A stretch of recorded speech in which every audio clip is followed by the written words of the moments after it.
नमस्ते दोस्तों। पिछले लेक्चर में हमने कूलॉम्स लॉ पढ़ा था और उससे रिलेटेड 2 न्यूमेरिकल भी सॉल्व किए थे। तो उसी कूलॉम्स लॉ से रिलेटेड आज मैं कुछ और न्यूमेरिकल लेकर आया हूँ, क्योंकि जब तक हम प्रैक्टिस नहीं करेंगे सवालों के, तब तक हमसे न्यूमेरिकल होंगे नहीं।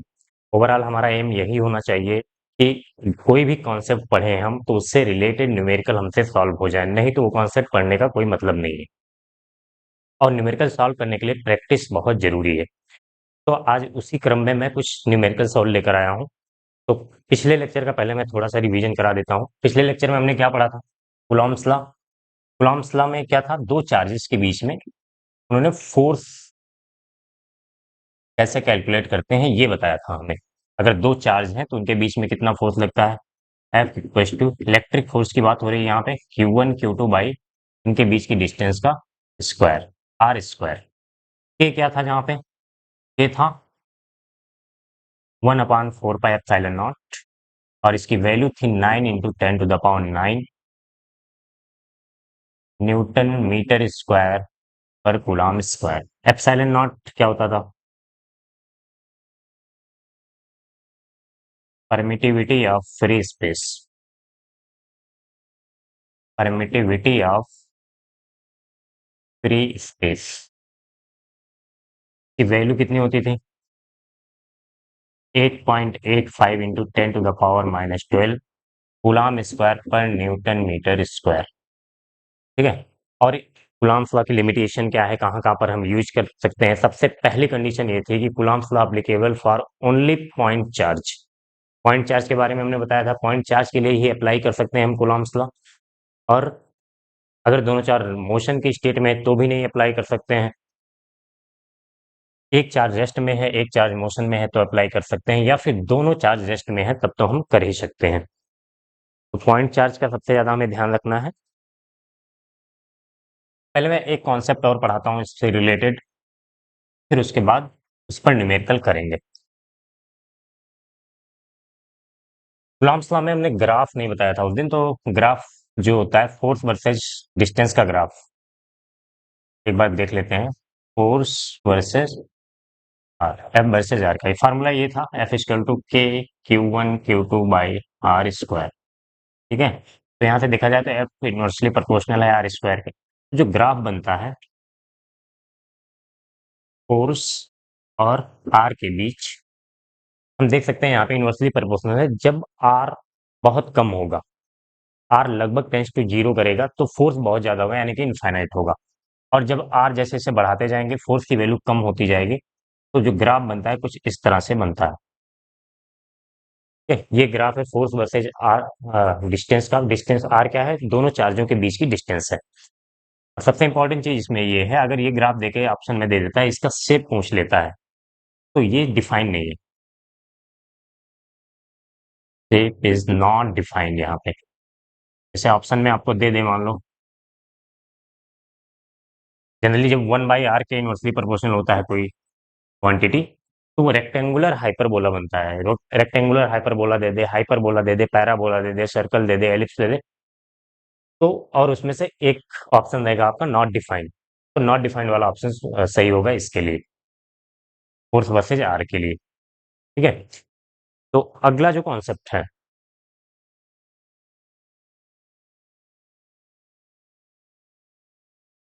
नेक्स्ट कॉन्सेप्ट, पहले एक छोटा सा कॉन्सेप्ट है, पहले उसको हम पढ़ लेते हैं, फिर उस पर न्यूमेरिकल करेंगे। तो इसको हम बोलते हैं third charge in equilibrium. Third charge in equilibrium, इसी को नल पॉइंट भी बोल दिया जाता है। नल पॉइंट जनरली हम इलेक्ट्रिक फील्ड में यूज करेंगे, या फिर नेट फोर्स आना चार्ज जीरो।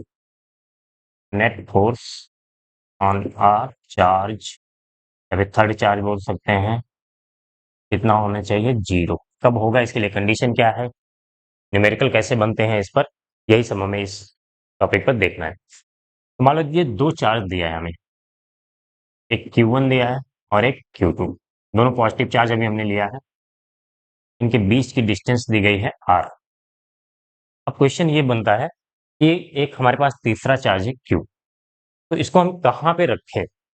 इसको कहाँ पे रखें ताकि जो है इस पर net force, net electric force जो है 0 हो जाए। तो थोड़ा-सा सोचते हैं, अगर हम यहाँ कहीं पर रखते हैं मान लो, ये भी पॉज़िटिव, हालाँकि इसकी वैल्यू पे डिपेंड नहीं करेगा, आगे पढ़ेंगे। मान लो ये चार्ज है, ये भी पॉज़िटिव अभी हमने ले लिया है। तो ये वाला Q1 चार्ज Q पर लगाएगा, क्या? कौन-सा फोर्स, रिपल्सन या अट्रैक्शन? पिछले लेक्चर में हमने डिस्कस किया था, ये बताया था मैंने कि जब सेम नेचर के चार्ज होते हैं, दोनों पॉज़िटिव-पॉज़िटिव होंगे या फिर दोनों नेगेटिव-नेगेटिव होंगे, तो उनके बीच में रिपल्सन का फोर्स लगता है, और जब अपोजिट नेचर के चार्ज होते हैं, एक पॉज़िटिव होगा, एक नेगेटिव, तो अट्रैक्शन का फोर्स लगता है। तो यहाँ पे दोनों सेम नेचर के हैं, ये भी पॉज़िटिव है, ये भी पॉज़िटिव है, तो इस पर फोर्स लगेगा रिपल्सन का। और डायरेक्शन क्या होती है फोर्स की? Direction along the joining line. तो इसकी जॉइनिंग लाइन के अलोंग इधर में लगेगा, हमने बोल दिया F1, ठीक है? और Q2 और Q के बीच में कितना फोर्स लगेगा? तो ये दोनों भी सेम नेचर के हैं, इनके बीच भी रिपल्सन लगेगा, और जॉइनिंग लाइन के अलोंग लगेगा, रिपल्सन लगेगा तो इधर लगेगा। इसको हमने बोल दिया F2। अगर इस पर हम चाहते हैं नेट फोर्स 0 हो जाए, चार्ज के ऊपर नेट फोर्स 0 हो जाए, तो F1 इक्वल्स टू होना चाहिए F2, ठीक है? अब ये चार्ज चाहे नेगेटिव चार्ज हम ले लें, मान लीजिए हमने नेगेटिव चार्ज ले लिया, ठीक है? तो इन दोनों के बीच अट्रैक्शन लगेगा, तो F1 इधर आएगा, और इन दोनों के बीच भी अट्रैक्शन लगेगा, तो F2 जो है इधर आ जाएगा। अब भी दोनों अपोजिट डायरेक्शन में हैं, तो भी दोनों F1 इक्वल्स टू F2 अगर हुए तो 0 हो सकते। तो मैटर नहीं करता whether this charge the third charge is negative और पॉजिटिव, ठीक है? तो इसी की कंडीशन हम निकालनी, कंडीशन क्या? हमें डिस्टेंस पूछता है, चाहे इस वाले चार्ज से पूछ लें। हमने मान लो इसको x मान लिया, तो ये क्या हो जाएगा? r माइनस एक्स, पूरा r है, ये इसको हमने मान लिया x, और r माइनस एक्स, ठीक है? ये डिस्टेंस हमने जो माना है, वो अभी हमने स्मॉल चार्ज से माना है। पहले मैं इसका फार्मूला बता देता हूँ। इसका फार्मूला क्या होता है? सीधा सा हमारे पास एक फार्मूला आएगा कि x equals to under root Q1 upon under root Q2 plus root Q1 into r, इनके बीच की डिस्टेंस, ठीक है? और x क्या है? x है distance from smaller charge, smaller charge, दिख रहा है यहाँ तक? ठीक है। और Q1 होगा स्मॉलर चार्ज, दो चार्ज होंगे, एक छोटा होगा एक बड़ा होगा, तो Q1 जो है स्मॉलर चार्ज है और Q2 लार्ज चार्ज हो जाएगा। तो जो x निकल के आता है इसमें, इस वाले फार्मूले से, वो स्मॉलर चार्ज से डिस्टेंस होती है। अगर लार्जर चार्ज से पूछेगा तो हम उसको r माइनस एक्स कर देंगे। और फार्मूले को याद रखने के लिए ऊपर जो है छोटा वाला चार्ज रखेंगे, नीचे दोनों चार्ज के स्क्वायर रूट का सम करना है, ठीक है? अभी इसको मैं प्रूव भी कर दूंगा। अभी थोड़ा सा, अगर दोनों चार्ज इक्वल हो गए, स्मॉलर लार्जेस्ट की बात करें, अगर दोनों चार्ज इक्वल हो गए तो बिल्कुल बीच में जो है नेट फोर्स 0 हो जाएगा, तो उसमें ज़्यादा कैलकुलेशन करने की ज़रूरत नहीं है हमें। अगर दोनों चार्ज इक्वल हो गए, तो बीच में रखेंगे, जितना फोर्स ये लगाएगा उतना फोर्स ये लगाएगा, तो दोनों फोर्स एक दूसरे को कैंसिल कर देंगे, नेट फोर्स हो जाएगा 0, ठीक है? तो पहले मैं F1 निकाल लूँ, अभी मैं पॉजिटिव लेकर कैलकुलेशन कर देंगे। पॉजिटिव लीजिए या नेगेटिव फोर्स में जब हम निकालते हैं, मैंने बताया था साइन के साथ नहीं रखते हैं, तो मैटर नहीं करता, हम इस चार्ज को पॉजिटिव लेते हैं, हम नेगेटिव। और फार्मूले में देखें कि ये चार्ज क्यों आ भी नहीं रहा है, तो ओवरऑल ये जो डिस्टेंस है, जो नल पॉइंट है हमारा, वो तीसरे चार्ज से इंडिपेंडेंट है पूरी तरीके से। चार्ज ये कुछ भी हो, वैल्यू पॉजिटिव हो, नेगेटिव हो, छोटी हो, बड़ी हो, उससे मैटर नहीं करता। ये वैल्यू, ये जो डिस्टेंस है वो सेम रहेगी, कोई भी चार्ज हम तीसरा चार्ज ले आए तो। अब F1 निकालें, अगर F1 कैसे निकलेगा? इन दोनों के बीच लगने वाला फोर्स प्रूव करने जा रहा हूँ मैं इस फॉर्मूले को। Q1, sorry, K Q1 Q2 by are square, sorry, इन दोनों के बीच फोर्स निकालना ना, तो K Q1 Q by are square, ये हो गया। और F2 कितना हो जाएगा? इन दोनों के बीच Q2 और Q के बीच लगने वाला फोर्स, तो K Q2 Q by are square. और इक्विलिब्रियम, इक्विलिब्रियम में क्या होता? इक्विलिब्रियम, दोनों फोर्स इक्वल होनी चाहिए, F1 इक्वल्स टू होना चाहिए F2 के, तो इक्वल कर दीजिए। इक्वल करेंगे तो ध्यान से देखिए, Q, चलो एक बार लिख ही देता हूँ मैं, K Q1 Q by are square equals to K Q2 Q by ओ, ओ, ओ, ये वाली डिस्टेंस आर नहीं है, यहाँ पे डिस्टेंस हमने क्या रखेंगे, ये डिस्टेंस है आर माइनस एस। थोड़ा सा गड़बड़ हो गया है यहाँ पे। आर हमने पूरी डिस्टेंस रख दी है, इनके बीच की डिस्टेंस रखेंगे तो ये एक्स हो जाएगा एक्स स्क्वायर, और इनके बीच की डिस्टेंस रखेंगे तो आर माइनस एक्स का होल स्क्वायर। ठीक है, थोड़ा सा यहाँ पे करेक्ट कर लीजिएगा। ये डिस्टेंस एक्स है इन दोनों के बीच, और इन दोनों के बीच कितनी है, ये एक्स है, तो ये आर माइनस एक्स हो जाएगा। अब करते हैं ये x square upon r minus x का होल स्क्वायर। तो सॉल्व करते हैं आगे। के क्यू कट जाएगा। अब ध्यान से देखिए, स्क्वायर रूट ले लेंगे हम, क्या करेंगे इसमें, इसका भी स्क्वायर है, इसका भी स्क्वायर है, तो स्क्वायर रूट ले लेंगे दोनों साइड, तो ये हो जाएगा अंडर रूट Q1 अपॉन इसका स्क्वायर रूट लेंगे तो एक्स आ जाएगा, equals to under root Q2 upon इसका स्क्वायर रूट लेंगे तो ये आर माइनस एक्स हो जाएगा। इसको यहाँ सॉल्व करते हैं, क्रॉस मल्टीप्लाई कर दीजिए, तो ये हो जाएगा root Q1 into r minus root Q1 into x equals to क्या हो जाएगा, इधर आएंगे तो root Q2 into x. Arrange कर लेते हैं थोड़ा सा इसको, तो इसको इधर ले जाएंगे, कितना हो जाएगा, एक्स कॉमन ले लेंगे इधर ले जाके, तो एक्स कॉमन लेंगे तो आ जाएगा under root Q1 plus under root Q2, ये आ गया, और इधर आ जाएगा under root Q1 into are. ठीक है, तो एक्स कितना हो जाएगा, एक्स हो जाएगा under root Q1 upon root Q1 plus root Q2 into r. वही फार्मूला आ गया, तो ये फार्मूला आप डायरेक्ट याद रख सकते हैं, न्यूमेरिकल में डायरेक्ट अप्लाई कर सकते हैं। अब हमने क्यों कहा Q1 स्मॉलर चार्ज है, क्योंकि ध्यान से देखिएगा, अगर मान लीजिए यहाँ पे Q1 जो हमने माना है ये x, ये किस चार्ज से डिस्टेंस होगा, अगर ये Q1 स्मॉलर है, अभी सपोज कर लेते हैं Q1 स्मॉलर है Q2 से, तो अगर दोनों बराबर होते तो बीच में रखते तो नेट फोर्स जीरो आता, तो हमें इसको छोटे वाले चार्ज की तरफ रखना पड़ेगा कि नहीं, क्योंकि हमें फोर्स दोनों इक्वल चाहिए। अगर डिस्टेंस मान लो ये Q1 छोटा है तो इसके दोनों के बीच की डिस्टेंस कम होनी चाहिए, तभी इसके बराबर का फोर्स आ पाएगा। अगर इसके आसपास कर देंगे तो ये फोर्स ये चार्ज ऑलरेडी बड़ा है, और डिस्टेंस भी कम हो जाएगी तो ये फोर्स ज्यादा हो जाएगा, और ये वाला फोर्स चार्ज छोटा है डिस्टेंस ज्यादा हो जाएगी तो ये फोर्स कम हो जाएगा, तो दोनों इक्वल नहीं हो पाएंगे। क्यू जो है, जो एक्स डिस्टेंस हम लेंगे वो हमेशा स्मॉलर चार्ज से लेंगे। आप चाहें तो इससे भी ले सकते हैं लार्जेस्ट चार्ज से, तो फिर ये आर माइनस एक्स हो जाएगा, उसमें कोई कंट्रोवर्सी नहीं है। बस हमें इतना याद रखना है कि ये फार्मूला अप्लाई करते समय ऊपर जो है स्मॉलर चार्ज रखेंगे, नीचे दोनों चार्ज के स्क्वायर रूट का सम रखेंगे, और एक्स का क्या आएगा, स्मॉलर चार्ज से डिस्टेंस आएगा। अगर ये फार्मूला अप्लाई करते हैं, अगर आप डेरिवेशन करते हैं तो आप इसको एक्स मानिए, इसको आर माइनस एक्स मानिए, कोई फर्क नहीं पड़ता, आप जहां से मानेंगे वहां से उसके रिस्पेक्ट में आपका आंसर आएगा। ठीक है, अब इसी तरीके से अगर दूसरे चार्ज की बात करें तो आप स्क्रीनशॉट ले लीजिए या नोट कर लीजिए, नोट्स जरूर बनाते रहें, यहीं पे लिख दे रहा हूं मैं। अगर दोनों अपोजिट नेचर है, नहीं तो रफ करते हैं, इस बार हम एक पॉजिटिव चार्ज लेंगे एक नेगेटिव चार्ज लेंगे, फिर देखते हैं वो लोकेशन कहाँ पे आती है जहां पे नेट फोर्स जीरो होगा। ये तो था पॉजिटिव के लिए।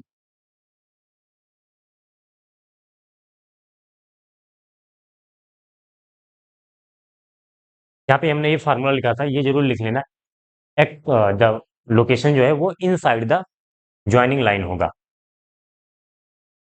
यहाँ पे मैं ले रहा हूँ Q1, और आर डिस्टेंस पे इससे ले रहा हूँ माइनस का Q2। ठीक है, तो अब तीसरा चार्ज हम कहाँ पे रखें ताकि उस पर नेट फोर्स जीरो आ जाए, पहले मैं बीच में रख के दिखाता हूँ आपको। एक मिनट,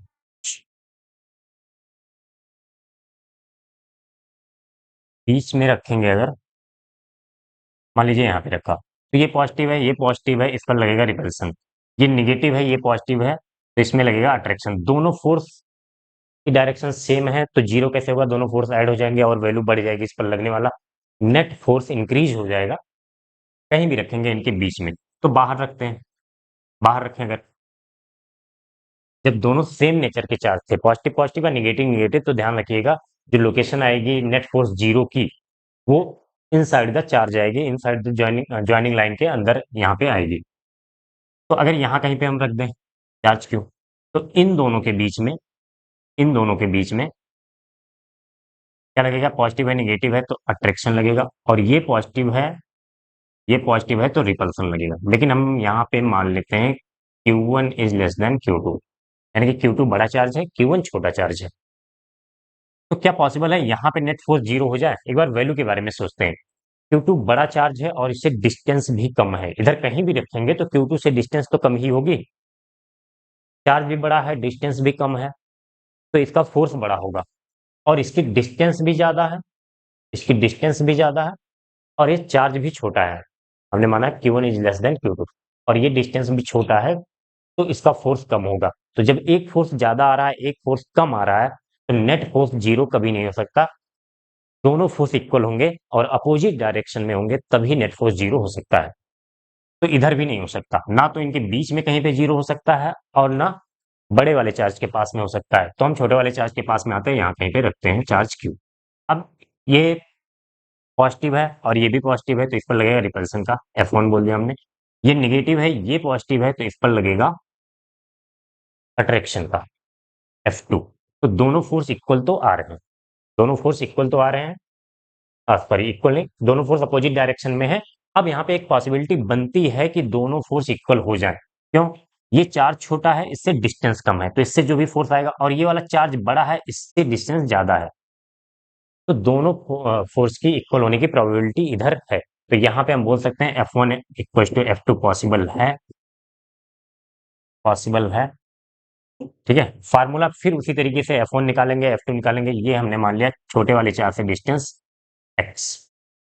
ठीक है, तो फार्मूला उसी तरीके से जैसे पिछले वाले में निकाला था सेम प्रोसीजर इसका भी है। तो डायरेक्ट मैं फार्मूला लिख दे रहा हूँ, x equal to under root Q1 upon under root Q2, minus में आएगा बस, आप कैलकुलेशन चाहें तो कर सकते हैं, मैं दोबारा कैलकुलेशन करने वाला नहीं हूँ। इनके बीच की डिस्टेंस है r। ठीक है, जब इससे फोर्स निकालेंगे तो ये हो जाएगा r प्लस एक्स, वहां पे r माइनस एक्स हुआ था, यहाँ पे ये r और प्लस एक्स। अब यहाँ पे x क्या है, distance from smaller charge, distance from smaller charge, distance from smaller charge, r है दोनों के बीच का डिस्टेंस है, और Q1 स्मॉलर चार्ज है, ये पहले मैंने लिख दिया है स्मॉलर चार्ज, Q1 है स्मॉलर चार्ज। और जो पॉइंट आएगा, हमने माना ये पॉइंट P, तो P will be outside of the charge, outside of joining line, of joining line, इन दोनों को ज्वाइन करने वाली लाइन के बाहर होगा। ठीक है, क्यों होगा सारी कंडीशन हमने पहले देख ली है, तो एक फार्मूला वो था, बस दोनों फार्मूले में क्या डिफरेंस है, अगर दोनों सेम नेचर के चार्ज हैं, पॉजिटिव पॉजिटिव है या निगेटिव निगेटिव, तो उनके बीच में आएगा वो पॉइंट, और यह फार्मूला क्या होगा, अंडर रूट Q1 अपान Q2 प्लस Q1, तो प्लस होगा अगर सेम नेचर के चार्ज है तो, और अगर अपोजिट नेचर के चार्ज है, एक पॉजिटिव है एक निगेटिव है, तो यहाँ पे माइनस आ जाएगा, बाकी सेम फार्मूला सारी कंडीशन उनके लिए है, और पॉइंट बाहर होगा।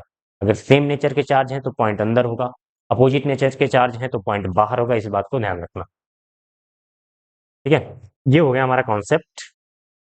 अब हम इस पर न्यूमेरिकल कर लेते हैं, डायरेक्ट हम ये फार्मूला अप्लाई कर सकते हैं, आप चाहें तो फार्मूला ना याद करें तो बहुत बड़ा प्रोसीजर नहीं है, दोनों फोर्स निकाल के इक्वल कर देना होगा, लेकिन फार्मूला याद रहेगा तो क्वेश्चन जल्दी हो जाता है। ठीक है, एक क्वेश्चन इस पे लेता हूँ।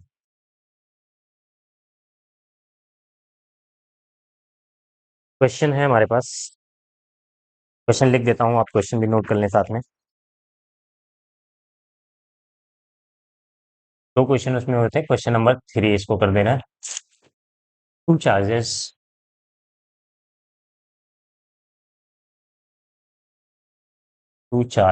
Two into 10⁻⁻⁶ coulomb and 1 into 10 to the power minus 6 coulomb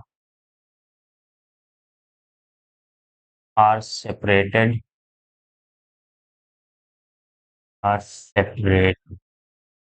by the distance by the distance 10 centimetre 10 centimetre की डिस्टेंस पे रखे हुए हैं।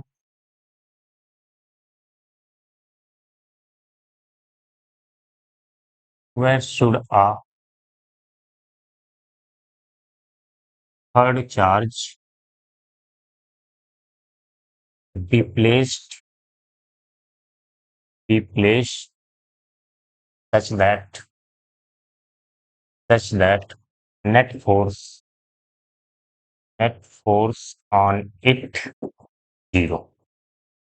ठीक है, इसी में एक दूसरा कंडीशन भी दिया है कि अगर second charge if second charge is replaced by -1 into 10 to the power minus 6 coulomb, then find location where net force zero हो। Net force zero. देखिए इसमें थर्ड चार्ज दिया भी नहीं गया, क्योंकि हमने देखा था फार्मूला जो आया था हमारा, उसमें थर्ड चार्ज पे डिपेंड ही नहीं कर रहा था, तो थर्ड चार्ज की वैल्यू कुछ भी हो सकती है। दो चार्ज हैं, यहाँ पे हम मान लेते हैं, एक दिया है 2 into 10 to the power minus 6 coulomb, और दूसरा है 1 into 10 to the power minus 6 coulomb. इनके बीच की डिस्टेंस दी गई है 10 सेंटीमीटर। याद रखिएगा, न्यूमेरिकल करते समय हम सारी यूनिट्स को एसआई यूनिट में रखते हैं, तो 10 सेंटीमीटर को मीटर में चेंज करेंगे, 100 से डिवाइड करेंगे, तो ये आ जाएगा 0.1 मीटर। ठीक है, 0.1 मीटर। अब तीसरा चार्ज कहाँ पे रखे, हमने मान लिया थर्ड चार्ज क्यू है, तो हमें पता है दोनों पॉजिटिव चार्ज है, दोनों पॉजिटिव चार्ज हैं, तो इनके बीच में ही होगा। थर्ड पॉइंट क्या होगा, इनके बीच में होगा। तो यहाँ कहीं पे मान लेते हैं, सॉरी यहाँ मान लेते हैं, और हमने देखा था ये वाला छोटा चार्ज है 1 into 10 to the power minus 6 है, ये 2 into 10 to the power minus 6 है। तो छोटे वाले चार्ज से डिस्टेंस हम मान लिया x। ठीक है, अब डायरेक्ट हम ये वैल्यू कैलकुलेट कर सकते हैं। कैसे, हमारे पास फार्मूला था x equal to under root Q1। Q1 क्या था, ऊपर छोटा वाला चार्ज, तो 10 to the power minus 6, 1 into 10 to the power minus 6 लिखें, या फिर 10 to the power minus 6 upon Q2 plus Q1। तो Q2 कितना है, रूट अंडर रूट हो जाएगा 2 into 10 to the power minus 6 plus 10 to the power minus 6। दोनों में मल्टीप्लाई किससे करते थे, दोनों के बीच की डिस्टेंस से, 0.1। ओके, एक्स क्या हो जाएगा, 10 to the power minus 6 common लेंगे, इसमें कट जाएगा, और नीचे क्या बचेगा, 1/√2 प्लस 1 इंटू 0.1। ये हो जाएगा, √2 की वैल्यू रख देने 1.414, √2 की वैल्यू रखेंगे 1.414, 1.414 प्लस 1 इंटू 0.1, ये हो जाएगा 2.414, 1/2 इसको लिख देना है ऊपर 0.1/2.414। इसको सॉल्व करिए,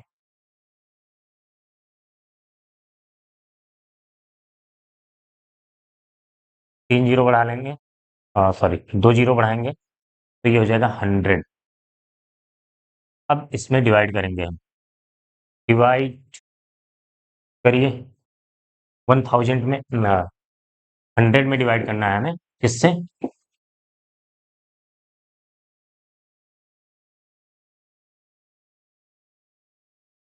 2414 से। ठीक है, तो सबसे पहले डेसिमल लगाएंगे, एक जीरो बढ़ाएंगे, 1000 अभी भी नहीं जाएगा, जीरो बढ़ाएंगे, एक जीरो और बढ़ाएंगे, 10,000 हो जाएगा। अब जो है ये जाएगा, लगभग ये जाएगा। आप अगर इससे करेंगे तो 7 बार कर लेते हैं, 7 बार ले जाते हैं, देखते हैं।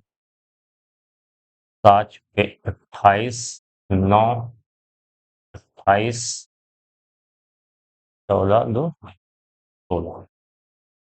ठीक है, अगर 8 बार ले जाते तो हो जाता क्या? 8 के 32, 8 3 11, 8 के 32, 8 में 16,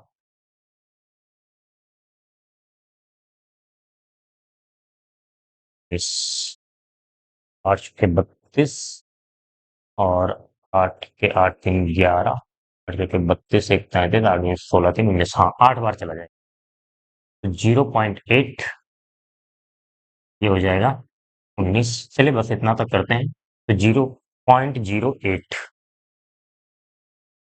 अगर आपको और सॉल्व करना है आगे सॉल्व करते हैं 0.08 आ जाएगा और ये किस में आएगा मीटर में।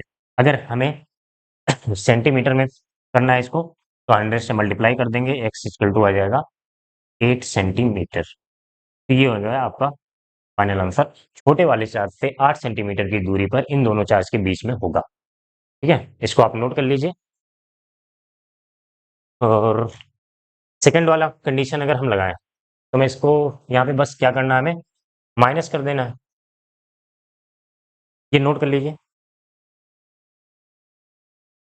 सेकंड वाला कंडीशन मैं लगाने जा रहा हूँ, बस हमें क्या करना है दूसरे चार्ज को रिप्लेस कर देना है -1 इंटू 10⁻⁻6 कूलम से। फार्मूले में क्या चेंज आया था, यहाँ पे माइनस लग गया था, बस बाकी सारी चीजें वही थी। जब यहाँ पे माइनस लगेगा तो ये √2 -1 हो जाएगा, ये हो जाएगा 1.414 -1, और यहाँ पे जब 1.414 -1 करेंगे तो ये आ जाएगा 0.414। ठीक है, इसको डिवाइड कर देते हैं। ये कितना आया था 0.1। ठीक है, सेम कंडीशन वही रहेगी। 100 में हमें डिवाइड करना है 414 से। एक मिनट,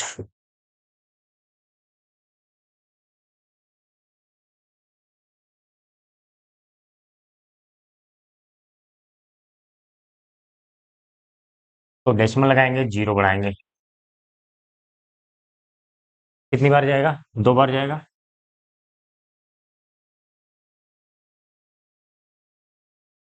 कहीं गलती तो नहीं है, एक बार कैलकुलेशन चेक कर लेंगे। ठीक, तो हो जाएगा ये 828, दो बार जाएगा, ये आ जाएगा आपका 271।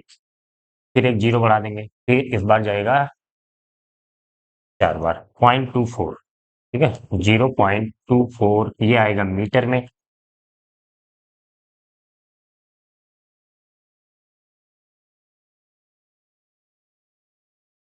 और अगर सेंटीमीटर में करेंगे तो कितना हो जाएगा, 100 से मल्टीप्लाई करेंगे x equal to 24 centimetre. 24 centimetre कहाँ से, स्मॉलर चार्ज से आएगा। ठीक है, तो ये आपका दोनों आंसर हो गया, पहले वाले क्वेश्चन का और दूसरे वाले क्वेश्चन में। बस इसको सेकंड चार्ज को रिप्लेस करना था। कैलकुलेट कर लीजिए, नोट कर लीजिए इसको। फिर जो है हम एक और क्वेश्चन लेते हैं। तो उम्मीद करता हूँ आपको ये कॉन्सेप्ट जो है समझ गए होंगे। फार्मूला याद रखना है आपको, और उस पे हमने एक एग्जाम्पल भी कर लिया, न्यूमेरिकल भी कर लिया। अब एक दूसरे न्यूमेरिकल की तरफ चलते हैं।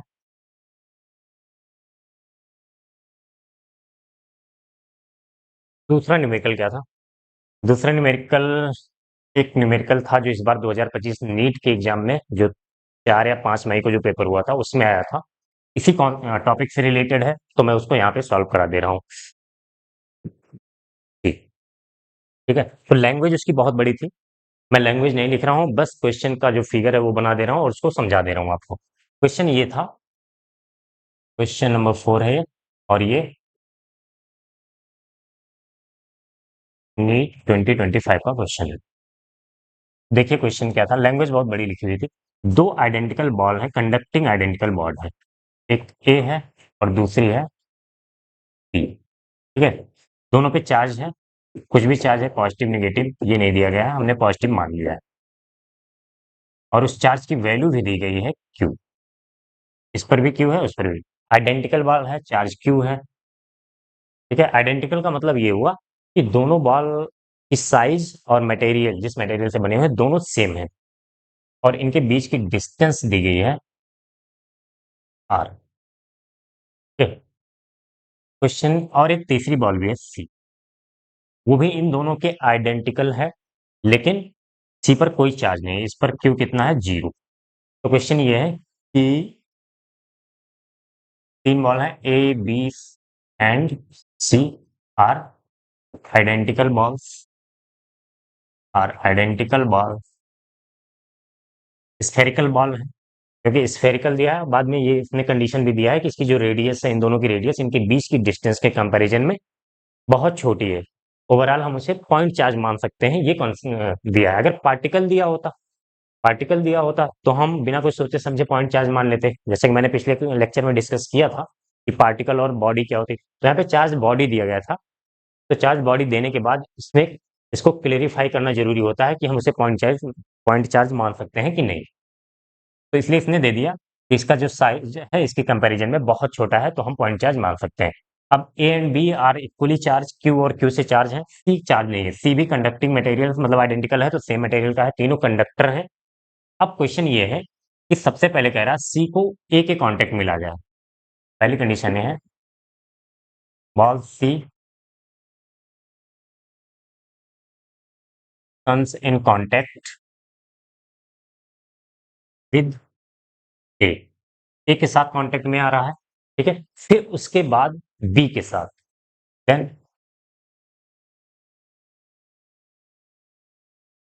comes in contact with comes in contact with B, ठीक है। और एक मिनट, इसके पहले कंडीशन यह था इन दोनों के बीच जो फोर्स लग रहा था, जब तक ये इनके कांटेक्ट में नहीं आता, तो यहाँ पे मैं लिख दे रहा हूँ the force between A and B. A and B कितना था, एफ दिया हुआ था। जो दोनों के बीच फोर्स लग रहा था वो इलेक्ट्रिक फोर्स एफ लग रहा था। फिर क्या किया, इस सी वाले को उठा के इसके कांटेक्ट में लाया गया, फिर उसके बाद सी वाले को उठाकर बी के कांटेक्ट में लाया गया। अब कुछ चार्ज डिस्ट्रीब्यूशन होता क्या, देखो मैंने जब हमने चार्जिंग मेथड पढ़ा था तो उसमें एक कंडक्टिंग मेथड पढ़ा था। कंडक्टिंग मेथड में क्या होता है, दो कंडक्टर होते हैं, एक पे चार्ज होता है, एक पे चार्ज नहीं होता है। जब इस चार्ज बॉडी को हम कंडक्ट नॉन चार्ज बॉडी से कांटेक्ट में लाते हैं, तो क्या होता है, इससे जो है कुछ चार्ज इस पर ट्रांसफर हो जाता है, तो चार्ज का रीडिस्ट्रीब्यूशन होता है। अब यहाँ पे बात आती है, ये आइडेंटिकल बॉल्स देके क्वेश्चन बहुत आसान कर दिया है। अगर आइडेंटिकल बॉल ना दिया होता तो फिर क्वेश्चन थोड़ा सा हमें वहां पे पोटेंशियल का कॉन्सेप्ट लगाना होता है, किस तरह से चार्ज रीडिस्ट्रीब्यूशन होता है। अगर बॉल आइडेंटिकल है तो क्वेश्चन बहुत आसान है कि आइडेंटिकल बॉल का होने का मतलब ये होता है, अगर दो बॉल मान लो इस पर 10 कूलम का चार्ज है और सेम आइडेंटिकल बॉल है, दोनों कंडक्टिंग बॉल हैं, इसके कांटेक्ट में लाएंगे, तो कांटेक्ट में लाने के बाद जब हटाएंगे तो इनका आधा 5 कूलम इस पर आ जाएगा, 5 कूलम इसका पर आ जाएगा। लेकिन आधा तभी होगा जब दोनों बॉल आइडेंटिकल होंगी।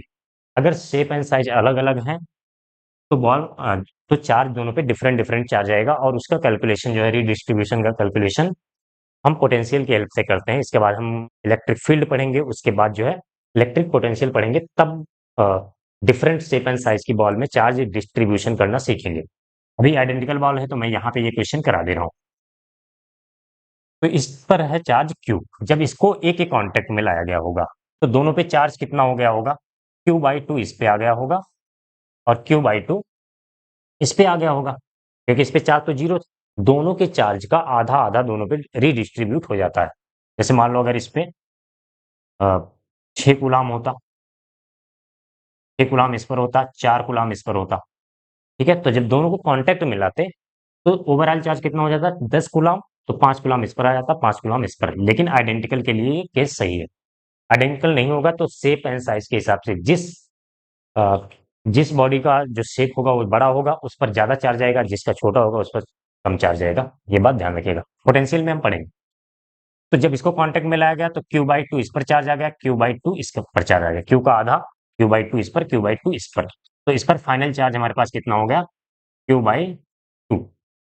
अब जब इस पर कांटेक्ट में लाया गया, when B and C comes in contact, जब B और C कांटेक्ट में आएंगे तो क्या होगा, देखो टोटल चार्ज कितना हो जाएगा इनका, तो जो चार्ज होगा दोनों पे, कैपिटल Q बोल दे रहा हूँ, दोनों चार्ज Q/2 प्लस इसका चार्ज कितना है क्यू, और इसका कर देंगे आधा हम। आधा करने में 2 से डिवाइड कर दिया। क्यू बाई टू इस पे था, पहले इस पे टच करा है तो क्यू बाई टू दोनों पे हो गया। क्यू बाई टू इस पे और क्यू इस पर, दोनों को जोड़ दिया और उसका आधा कर दिया। इतना चार्ज जो भी ये वैल्यू है, ये वैल्यू कितनी आ जाएगी? 3 क्यू बाई 4।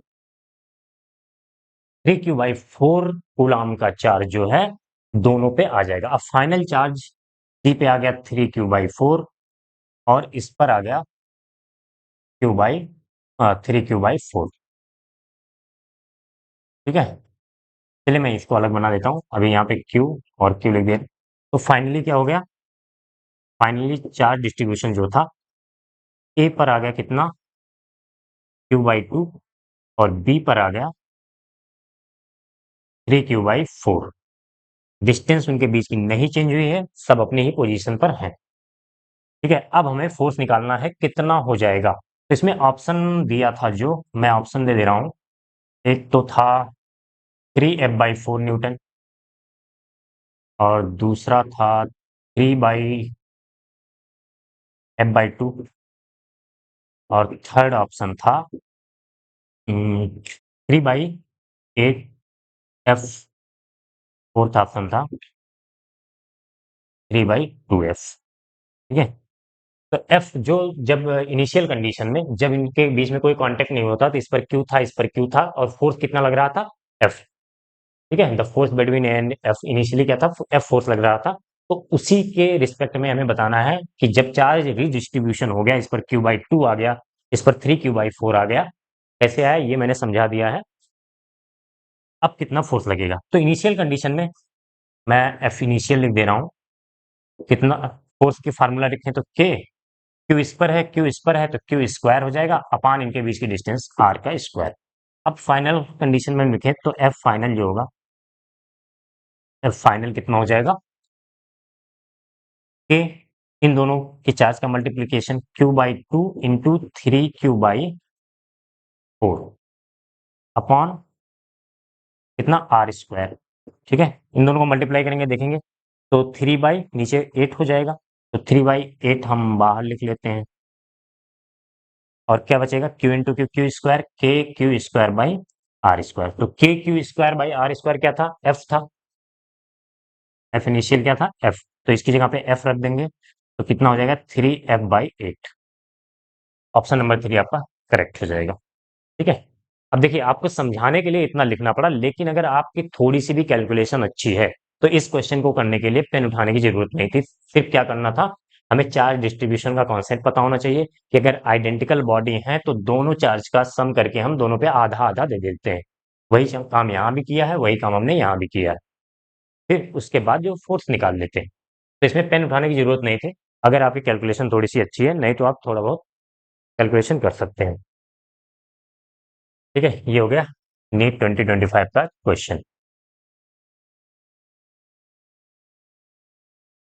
एक फाइनल क्वेश्चन ले लेते हैं जो कि अच्छे लेवल का क्वेश्चन, बहुत नीट और मेंस में जो है अच्छे लेवल का क्वेश्चन होते हैं, लेकिन थोड़ा सा और अच्छा क्वेश्चन हम देखते हैं। ये फाइनल क्वेश्चन होगा आज का। फिगर मैं बना दे रहा हूँ, इसकी भी लैंग्वेज बहुत बड़ी है। क्वेश्चन नंबर 5 है ये। एक चार्ज डिस्ट्रीब्यूशन दिया है इस तरह से,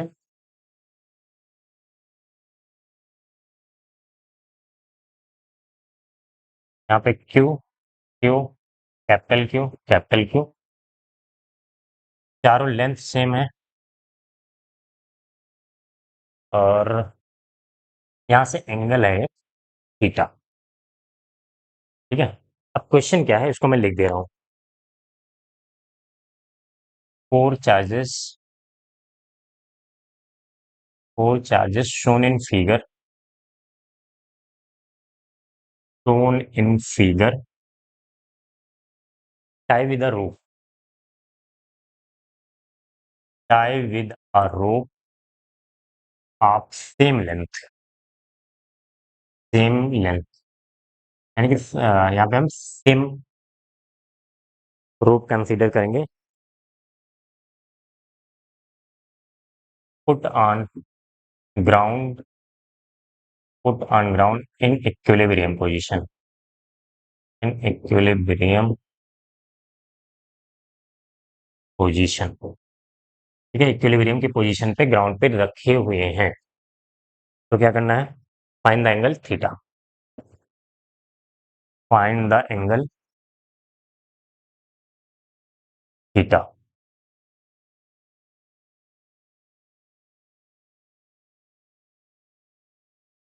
तो ये कूलम्ब लॉ पे एक बेहतरीन क्वेश्चन है, इसको हम सॉल्व करते हैं।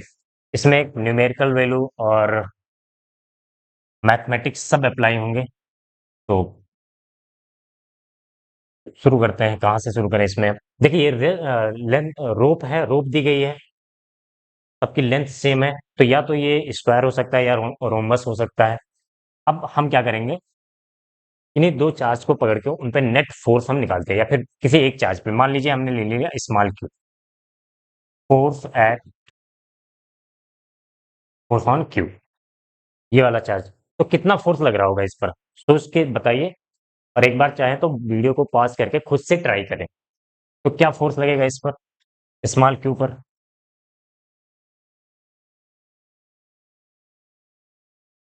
एक तो देखो, ये वाला चार्ज लगाएगा, सब पॉजिटिव चार्ज है, तो ये रिपल्सन का, एक ये रिपल्सन का, एक ये रिपल्सन का, तो तीन चार्ज तो ऐसे हो गए, तीन फोर्स ऐसे हो गए, इलेक्ट्रिक फोर्स।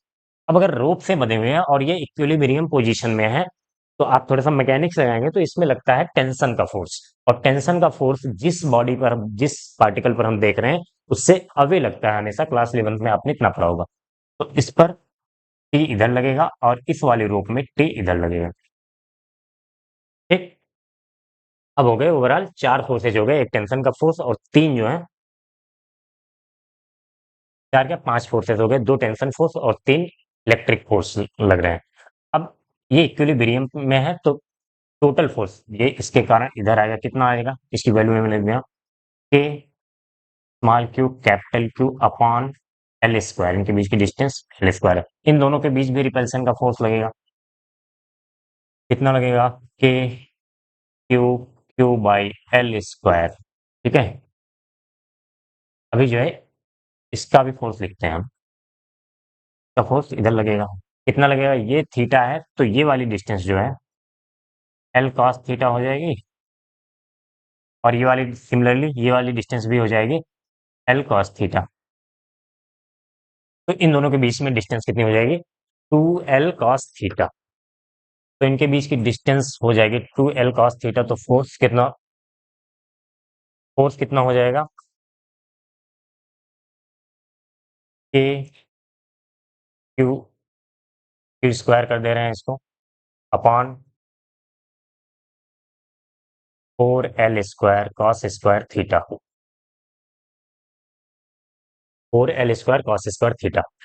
टी के दो कंपोनेंट करेंगे हम इसके, इधर आएगा टी कॉस थीटा, इधर एक कंपोनेंट आएगा टी कॉस थीटा, और इसका भी एक कंपोनेंट आएगा टी कॉस थीटा।